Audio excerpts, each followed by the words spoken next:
Nice westerly sunny breeze of San Diego Bay.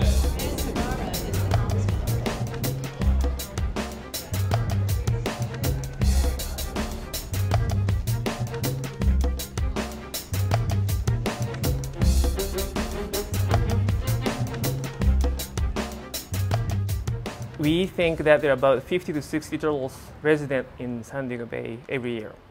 Green turtles have been found up to Alaska, so it's not so unusual to find them in this area. But this is one of the northernmost foraging areas for green turtles in this area. And we think that green turtles have been using San Diego Bay for many, many years, and people are the ones that came after turtles are using this bay. Green turtles usually go to offshore when they are growing up first 5 to 7 years. And they come to shores to look for foraging areas. And I think that they accidentally found this area and swam into San Diego Bay and decided to stay there. These green sea turtles are considered endangered under the Endangered Species Act. It's a federally protected species. So we like to minimize the human-caused deaths or interactions between humans and sea turtles. To do that, we have to know where they go, what kind of behavior they are exhibiting in the San Diego Bay so that we can minimize the interactions between humans and turtles. They are very long-lived species, upwards of 100 years. We don't know that for certain. That's just an estimate based on the people who have studied them, and the turtles tend to outlive the people that study them. The sea turtles definitely seem like individuals. When you have a couple in a row, the personality sort of comes through. You'll have some that are pretty feisty and some that are pretty mellow and will just hang out there.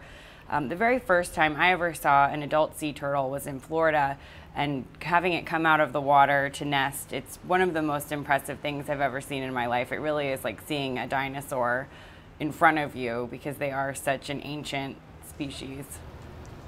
Handling and capturing green sea turtles here in San Diego Bay is definitely impressive when you pull up a net and you have a 250-pound creature of the sea that you need to pull aboard and bring to shore, and sort of an all-hands-on-deck endeavor. And then once we get them to shore, we have a number of different things that we need to do with them, including taking measurements and weight, and sometimes we're taking blood samples, and then of course we're putting all sorts of tagging devices at different periods of time on them so we can track them in the bay. Here are some of the tools that we use to study green turtles in San Diego Bay. This is a sonic tag. The company we use is Sonotronics, and each tag has an individual frequency and then an individual pulse code. So when we're out actively tracking turtles in the bay, we have a receiver on board and then a hydrophone, which is basically like a reverse microphone that we're listening for the pinging sounds in the water. And so we'll actually hear 6 pings, a little break, 7 pings, a little break, 8 pings, a little break, and then the whole cycle will continue. And that's how we're able to identify individuals when we're out tracking. The sonic tag is located on the rear carapace of the turtle. As you can see, it's about the size of a glue stick or a chapstick. So compared to a 250, 300-pound animal, it really does not impede it too much. In fact, these guys still seem to find a way to scrape them off just like a barnacle on their shell when they're cleaning their shells. I'm looking at the movement of green turtles, local movement of green turtles in San Diego Bay before and after the closure of the South Bay power plant in Chula Vista. They've been utilizing historically, since the power plant's been in existence, the warm water outfall area of the power plant, and it's the area that we here at the National Marine Fisheries and at NOAA have been using to capture the turtles.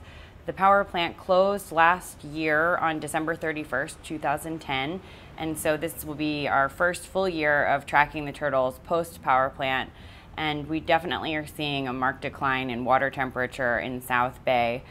So far, not too much difference in where the turtles are located, but a little bit.